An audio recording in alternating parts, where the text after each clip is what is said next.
Okay, moving right along, I want to welcome Tony Wang, Head of U.S. Operations for Agora.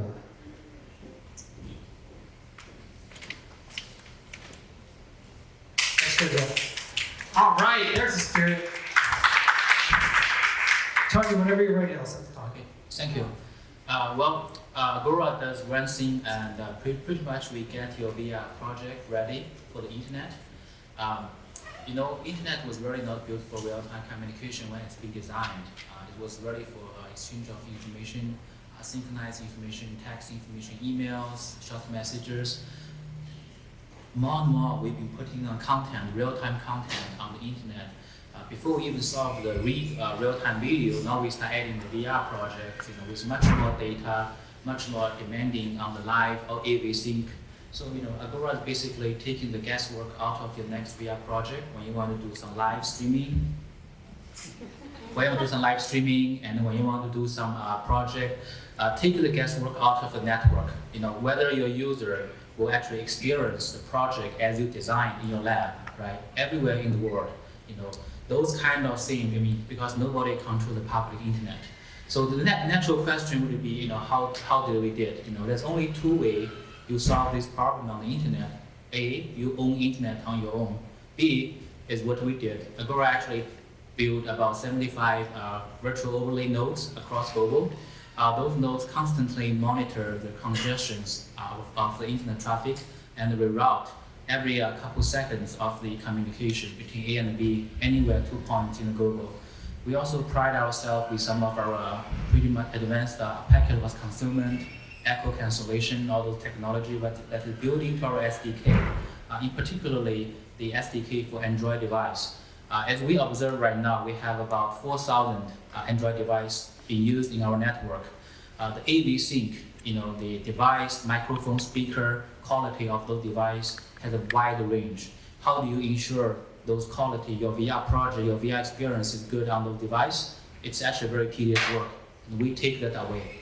Our business model is very simple. It's pay as you go, no upfront cost, no nothing. And then right now we support multi-person video, as you guys see on the scene, and we also do live session. Our interactive session broadcasting feature is all coming up. So I think some of the VR would be enabled by the technology. As an engineer, you can focus on creating content, creating user interactive, without worry about if the traffic will be passed through correctly from here to India, from here to China, from here to Africa. If your interactive session, the conversation will be there. We take those guesswork out, and this whole crowd communication platform is continue improve with our engineers. So our office is located in Santa Clara, and this is actually we have startup. Most of our application, as we see now, is in the education, gaming. We also saw a lot on the telemedicine. So actually yesterday I saw one of the telemedicine application. It's a dermatology. So they actually take the photo of skin condition in a VR picture, and doctor love it because it's not a 2D image picture. When you view, turns out when you actually view the dermatology photo inside the VR goggle, it's as if you're there, very alive. So they love it. So that's one of the application. The other thing I would point out, everybody probably here knows about the incidents happens when somebody trying to driving a tank in Germany using a VR goggle, and because of the delay, the tank was driving nowhere, right? So those are kind of things even the best engineer on the VR technology or the best content creator cannot anticipate, because you are passing through your packet over the internet, and we want to help you take the guesswork out, make it easy.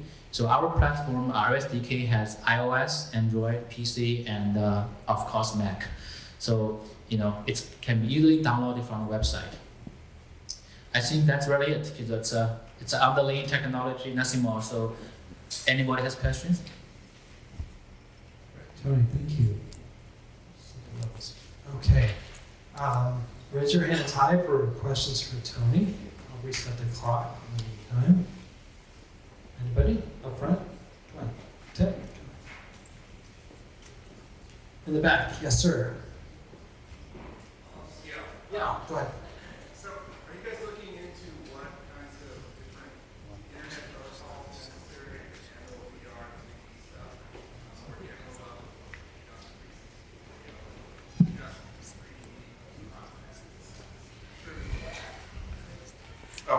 Are you guys looking into different protocols for handling VR traffic on the web? If you're asking if we're trying to do different protocol than TCP or UDP, I don't think so. It's already been well established. However, we do have our dynamic routing algorithm among our nodes, and we're going to open up our data channel towards developers, so you can push around all kind of application data through our channel. Use us as a pipe. I have a question. So how can Agora.io help VR solution? Well, most VR application, if you want to make your game interesting or you want to make it engaging, you're probably gonna do it live, right? Either it's a live broadcasting or it's a people-to-people play. So in those ones, you don't really control where your audience is coming from, and you don't know what kind of device they have. So it's very important you deliver your content through a quality QoS network that is overlaid through the internet anywhere in the world. And that's what we help. All right, folks, I'm over here on this side now. Anybody else? Yes, sir.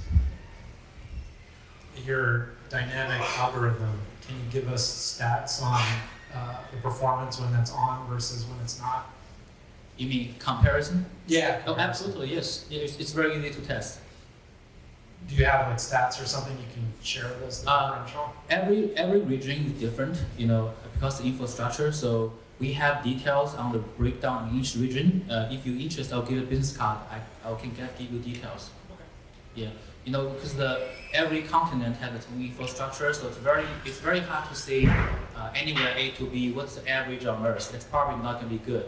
We actually break down by continent, and we actually every single session, whether it's a video call, group video call, broadcasting session, or audio session, we track end-to-end quality. So we basically run this like a carrier.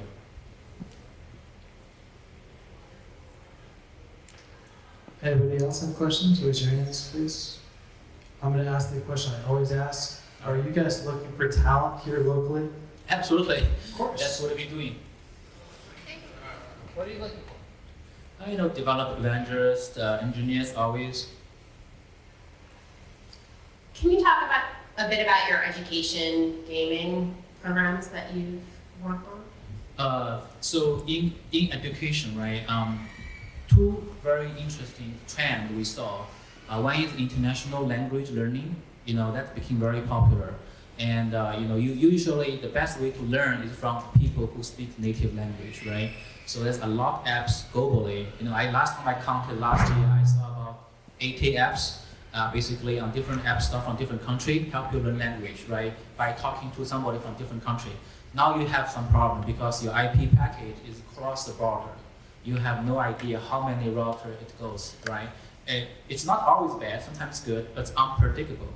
The problem with the CTO of the company is you do not know which 30 or 40% of your user has a bad experience. What you do know is there is always 20% that has a bad experience, right? You do not want that. So that's one trend, language learning. The other trend we saw is education became small session, like Morovia project, right? You rather than bring teacher all to one location, you let student teacher participate in a 20-person class session inside a video conference.